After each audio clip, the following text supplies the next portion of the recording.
नमस्कार, इस विज्ञान में आपका स्वागत है। मैं हूं सुभाष कुमार और आज मैं बात करने वाला हूं देश के मौजूदा प्रधानमंत्री नरेंद्र मोदी के विकल्प के बारे में।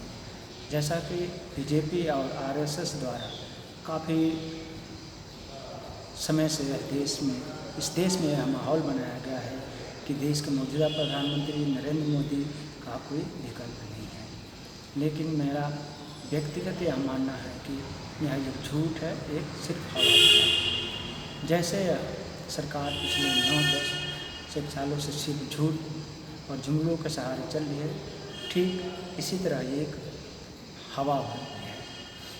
जब यह गुब्बारे का हवा फटेगा तो सारे हवा निकल जाएंगे। इसी तरह यह जो एक हवा बनाया गया है कि नरेंद्र मोदी का कोई विकल्प नहीं है, मैं बात करने वाला हूँ। इससे पहले भी कई बार ऐसे मौके आए जब यह कहा जाने लगा था कि देश के जो मौजूदा प्रधानमंत्री उस समय के कि उनका कोई विकल्प नहीं है, या उन सरकारों ने भी अपने ढंग से एक तरह प्रचार किया था कि जो प्रधानमंत्री हैं उनका कोई देश में विकल्प नहीं है। लेकिन मेरा ये मानना है कि हमारा देश भारत विराट पॉपुलेशन है, देश है, एक विशाल आबादी वाला देश है जहाँ प्रतिभाओं की कोई कमी नहीं है। यहाँ बहुत सारे प्रतिभाएं छुपी बैठी हैं जिनको ज़रूरत है सिर्फ मौका मिलने का। अगर उनको मौका मिला तो वो एक बेहतर प्रधानमंत्री बन सकते हैं और सरकार भी चला सकते हैं और विकल्प भी बन सकते हैं। और मैं बात करने वाला हूँ 1989 का होता, जब बीपी सिंह जी खुद राजीव गांधी जी के विकल्प बने। हालांकि जब चुनाव हुआ उसमें दूर दूर तक बीपी सिंह जी के नाम पर कोई चर्चा नहीं थी या किसी ने सोचा भी नहीं होगा इस बीपी सिंह इस देश के प्रधानमंत्री बन सकते हैं। जब रक्षा कमीशन सौदे में श्री राजीव गांधी जी की सरकार बुरी तरह से घिरी हुई थी और विपक्ष उन पर काफ़ी हमलावर था। खुद बीपी सिंह जी इस मामले को लेकर काफ़ी मुखर होकर इस मामले को पूरे देश में जोर शोर से उठा रहे थे। उस समय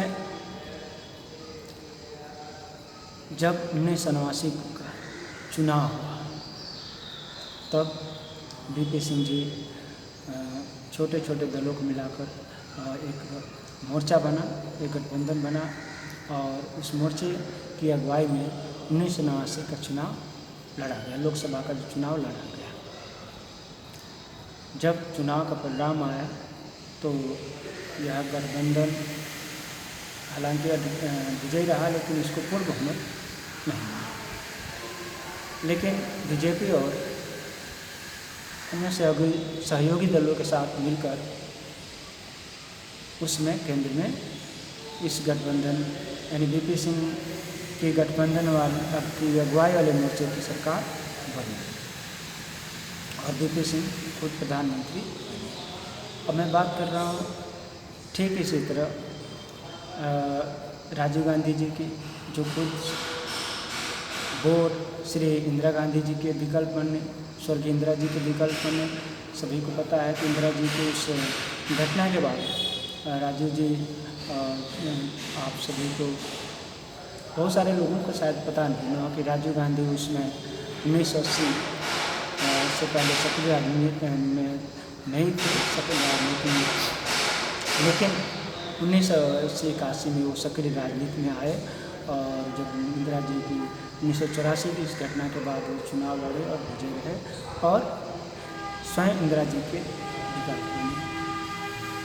तो ठीक इसी तरह बीपी सिंह जी राजीव गांधी जी के जब सरकार वो फोर्स रक्षा सौदों को लेकर पूरी तरह से घिरी हुई थी, तो उस समय इस मामले को लेकर जब विपक्ष उन पर हमलावर था, काफ़ी जोर जोर से काफ़ी इस मामले को लेकर देश में एक मुद्दा गरमाया हुआ था। खुद वीपी सिंह जी इसको लेकर पूरे देश में मुखर होकर जोर शोर से इस मामले को उठा रहे थे। और जब 1989 में चुनाव हुआ तो यह गठबंधन, जो जैसे कि मैंने पहले बताया था कि यह गठबंधन की अगुवाई वाले मोर्चे गठबंधन में जो चुनाव लड़ा गया गठबंधन विजयी रहा। हालांकि इनको पूर्ण बहुमत नहीं मिला। बीजेपी और अन्य दलों के साथ केंद्र में सरकार बनी और वीपी सिंह जी उस अगुवाई वाले उस गठबंधन में अगुवाई के तरफ से प्रधानमंत्री बने। जब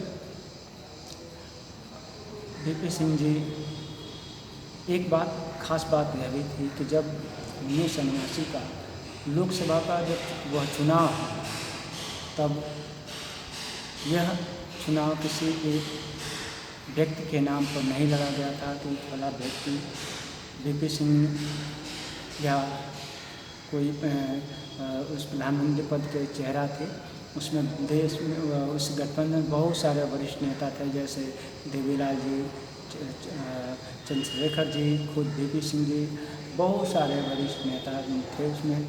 लेकिन किसी एक व्यक्ति के नाम से यह चुनाव नहीं लड़ा गया था।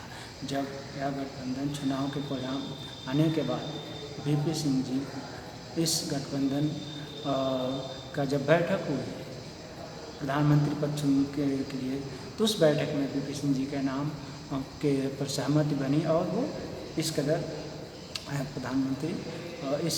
प्रधानमंत्री बने। तो मेरा जो कहने का आशय यह था कि ऐसा नहीं है कि इस देश में मोदी जी का कोई विकल्प नहीं है।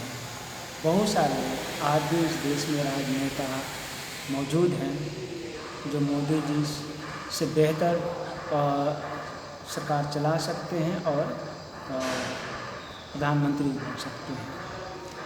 तो अब जब वीपी सिंह जी की सरकार बन गई,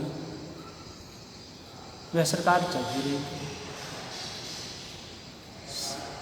सबसे खास बड़ी बात यह थी, जब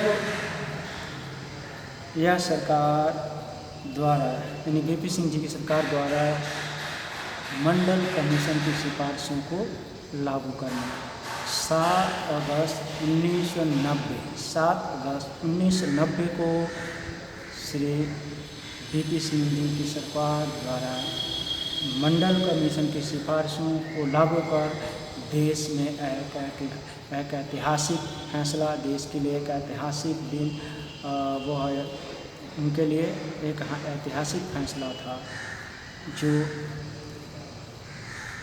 एक मील का पत्थर साबित हुआ। जिस मंडल कमीशन की सिफारिश लागू की गई उसमें यह प्रावधान था कि केंद्र सरकार की नौकरियों में ओबीसी को 27% आरक्षण और शिक्षा में भी उनको आरक्षण का प्रावधान था। लेकिन तत्कालीन प्रधानमंत्री विश्वनाथ प्रताप सिंह जी द्वारा जब यह मंडल कमीशन की सिफारिश से लागू कर दी गई, उसमें जो सामाजिक न्याय के खिलाफ लोग थे, वो इसके खिलाफ देश में एक बलवा खड़ा कर दिया। गाँव और देश में एक तरह का एक ऐसा माहौल बनाया कि देश में चारों तरफ आगजनी होने लगी, जगह जगह प्रदर्शन होने लगे। यूनिवर्सिटी कॉलेज में बच्चे सड़कों पे आ गए, स्कूल कॉलेज बंद हो गए, जगह जगह पथराव, आगजनी, देश में एक तरह से एक तरह का आग लगाने जैसे माहौल बना दिया गया है। और उस समय राजीव गोस्वामी, जैसा कि शायद लोगों को पता होगा कि राजीव गोस्वामी नाम का एक व्यक्ति, एक छात्र ने खुद आत्मदाह किया था। लेकिन सब इस गलतफहमी का आलम यह था इस बिल को लेकर, इस कमीशन मंडल कमीशन की सिफारिशों को लागू होने का, कि जिन लोगों को इससे लाभ मिलने वाला था, जिन लोगों को इससे फ़ायदा होने वाला था, वही लोग सबसे ज़्यादा इसका विरोध कर रहे थे, वही सड़कों पर उतर रहे थे, आगजनी कर रहे थे और आपदा जैसे कदम उठा रहे थे।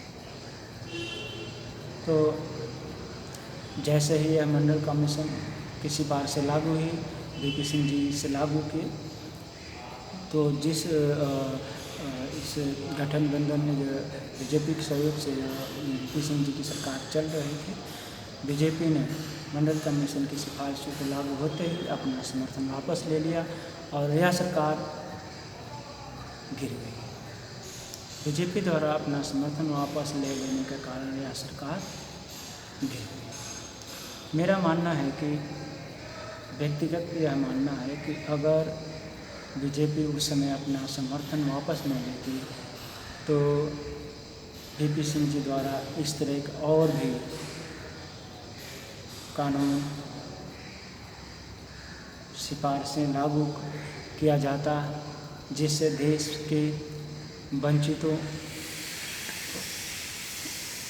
इस देश के दलितों, पिछड़ों, वंचितों के हितों की रक्षा के लिए, उनकी उन्नति के लिए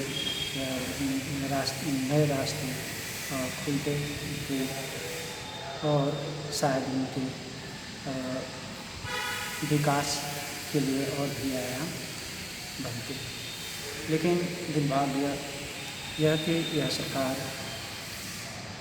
बीजेपी द्वारा समर्थन वापस लेने के कारण गिर गई और वीपी सिंह जी को इस्तीफा दिया। तो दोस्तों, यह मेरा वीडियो आप सबको कैसा लगा, कृपया लाइक करें, सब्सक्राइब करें और कमेंट करें। धन्यवाद।